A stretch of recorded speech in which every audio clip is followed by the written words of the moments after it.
Boat യാത്ര തുടർന്നുകൊണ്ടിരിക്കുകയാണ്. വേമ്പനാട്ട് കായലെന്നും പുന്നമട കായലെന്നും പേരുള്ള ഈ കായൽ ഇന്ത്യയിലെ തന്നെ ഏറ്റവും നീളം കൂടിയ കായലാണ്. സീസൺ ആവുമ്പോൾ ധാരാളം ദേശാടന പക്ഷികളും ഈ കായലിനെ തേടി എത്താറുണ്ട്.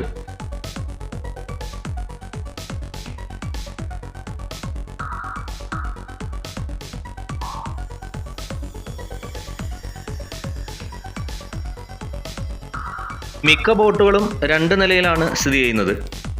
ഇപ്പോൾ മഴക്കാലം ആയതുകൊണ്ട് ഇവർ ഇതിൻ്റെ മുകൾ ഭാഗമൊക്കെ മറച്ചിട്ടിരിക്കുകയാണ്. എങ്കിലും ഞാൻ ആവശ്യപ്പെട്ടപ്പോൾ ഒരു ഭാഗം തുറന്നു തന്നു.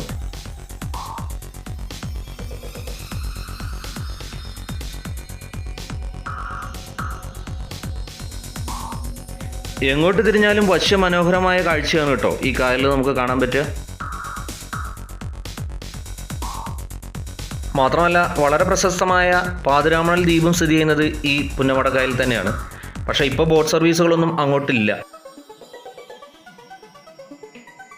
കരയിൽ നിന്നും ഏകദേശം 4.5 മണിക്കൂറോളം ദൂരം വെള്ളത്തിലൂടെ സഞ്ചരിച്ചാൽ മാത്രമേ പാഥിരാമണൽ ദ്വീപിലെത്താൻ പറ്റൂ എന്നാണ് ഇവർ പറയുന്നത്.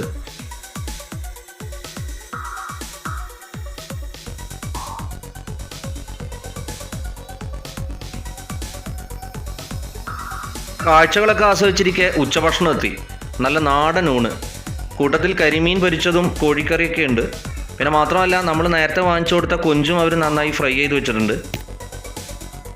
ഇത് തികച്ചും നല്ലൊരു എക്സ്പീരിയൻസ് ആണ് കേട്ടോ, ഓടുന്ന ബോട്ടിലൂടെ ഇരുന്നിട്ടുള്ള ഈ ആസ്വാദ്യകരമായ ഭക്ഷണം.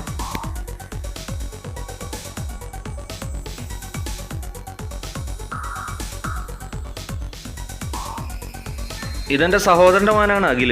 ഓൻ മീൻ പിടിക്കാനുള്ള കിണഞ്ഞ പരിശ്രമത്തിലാണ്. ഇവിടുന്ന് പോണതിൻ്റെ മുമ്പ് ഒരു മീനെങ്കിലും പിടിച്ചിരിക്കുന്നതാണ് അവൻ്റെ വാശി.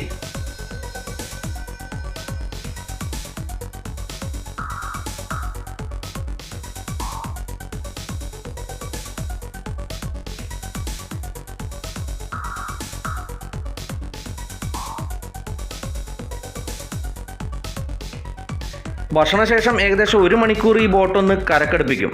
അപ്പോൾ വേണമെങ്കിൽ നമുക്കൊന്ന് വിശ്രമിക്കാം.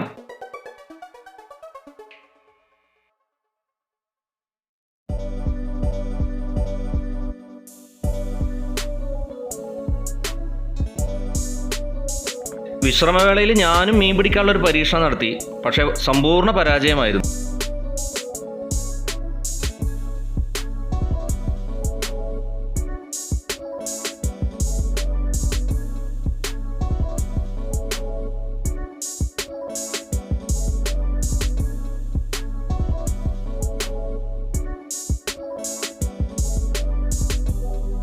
അങ്ങനെ അഖിലിൻ്റെ വാശി ജയിച്ചു. ഓനെന്തായാലും ഒരു മീൻ കിട്ടി.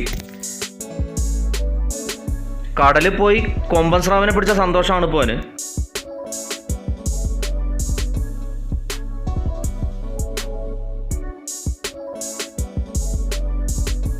ബോട്ടിനുള്ളിലെ ബെഡ്റൂമൊക്കെ ഞാൻ നേരത്തെ വീഡിയോയിൽ പരിചയപ്പെടുത്തിയിരുന്നു. അപ്പോൾ പലരും എന്നോട് ചോദിച്ചു എങ്ങനെയാണ് അതിൻ്റെ ടോയ്ലറ്റ് ഫെസിലിറ്റിയൊക്കെ.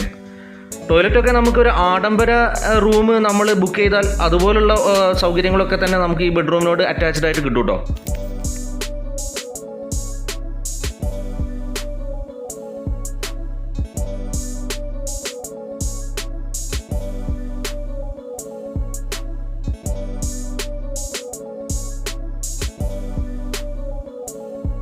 ഇനി മടക്കയാത്രയാണ്.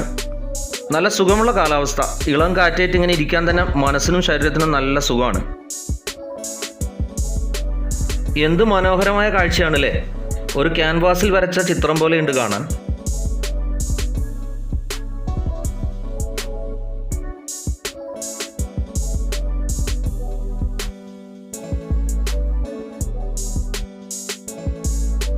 കായലിൻ്റെ ഓരം പറ്റി ധാരാളം വീടുകൾ നമുക്ക് കാണാൻ പറ്റും കേട്ടോ. ഇവിടുത്തെ ആൾക്കാരുടെ ജീവിതത്തെക്കുറിച്ച് ആലോചിക്കുമ്പോൾ നമുക്ക് ചിലപ്പോൾ ആശ്ചര്യം തോന്നും. പക്ഷേ ഇവർ നന്നായിട്ട് ഇത് ആസ്വദിക്കുന്നുണ്ട്. നമ്മുടെയൊക്കെ വീട്ടുമുറ്റത്ത് കാർ പാർക്ക് ചെയ്തിരിക്കുന്ന പോലെ ഇവിടുത്തെ വീടിൻ്റെ മുറ്റത്ത് അവർക്ക് പേഴ്സണലായിട്ടുള്ള ഒരു വള്ളം ഉണ്ടാവും.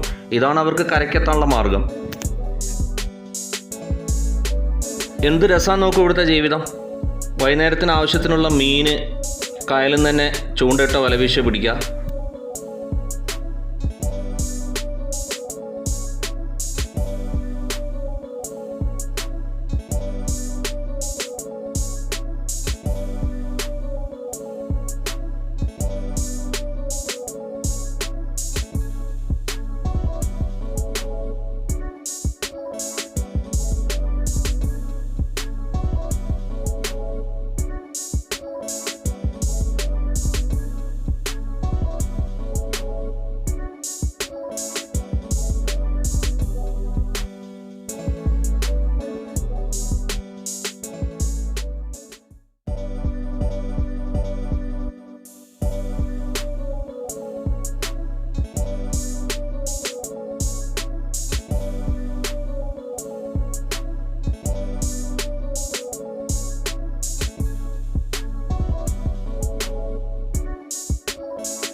അപ്പുറം കാണുന്നത് നെൽപ്പാടാണ് കേട്ടോ.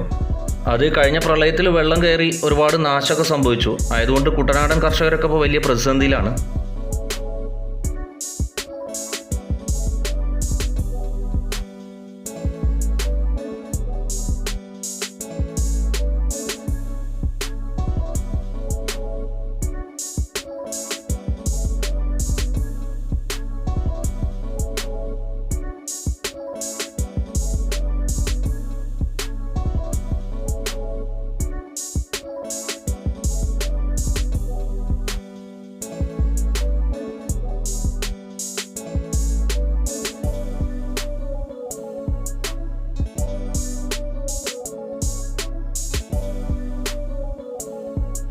അങ്ങനെ വൈകുന്നേരത്തേക്കുള്ള ചായ എത്തി. നല്ല ചൂടുള്ള ചായയും പഴംപൊരിയും.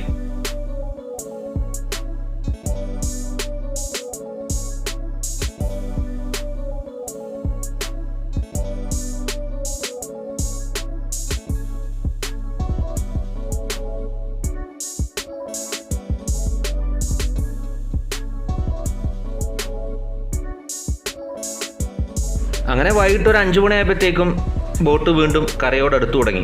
ഈ യാത്ര ഏകദേശം അവസാനിക്കാറുമായി.